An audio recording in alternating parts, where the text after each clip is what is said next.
Bonjour à tous. Aujourd'hui, on va comparer le squelette du chimpanzé, qui s'appelle Baba, à Lucie et à l'humain, qui s'appelle Toundé, juste par référence. Alors, comme nous pouvons le voir, l'humain a un cerveau beaucoup plus grand que celui du chimpanzé et de Lucie.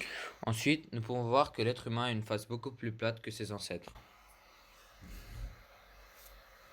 Comme vous pouvez le voir, le trou occipital est centré chez l'homme, ce qui lui permet une bipédie parfaite. Cela veut dire qu'il se tient sur ses deux jambes. Alors que le chimpanzé est un quadrupède, il se tient sur ses deux jambes et ses deux bras. Nous pouvons à présent remarquer que le chimpanzé est en quelque sorte bossu, alors que l'homme se tient droit, ainsi que son antécédent. Lucie, qui peut être comparé à un chimpanzé bipède. Les bras de l'espèce quadrupède sont plus longs que ses jambes. Le chimpanzé marche sur ses jointures, ce qui n'est pas le cas chez l'humain, qui se tient uniquement sur ses deux jambes.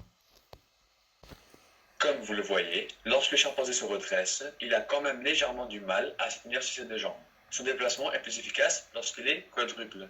Voyons que le bassin de l'homme est beaucoup plus large, qui permettra un éventuel fœtus chez la femme. À niveau des jambes, le col du fémur de l'humain est assez allongé comparé à celui du chimpanzé ou même de Lucie, ce qui lui permet une bipédie encore plus parfaite. Donc finalement, le chimpanzé a un orteil beaucoup plus écarté, comme vous le voyez ici. C'est aussi pour cela qu'il a du mal à se tenir sur ses deux jambes. Nous allons maintenant passer au crâne. Alors, comme nous l'avions dit, le chimpanzé a une face beaucoup plus ovale que celle de l'homme. En revanche, celui-ci est muni de boulets supraorbitaires, qui sont les os au-dessus des yeux, absents chez les hommes. Il y a ici une meilleure représentation du tronc occipital de l'homme qui est bel et bien centré comparé à celui du chimpanzé qui est clairement en arrière.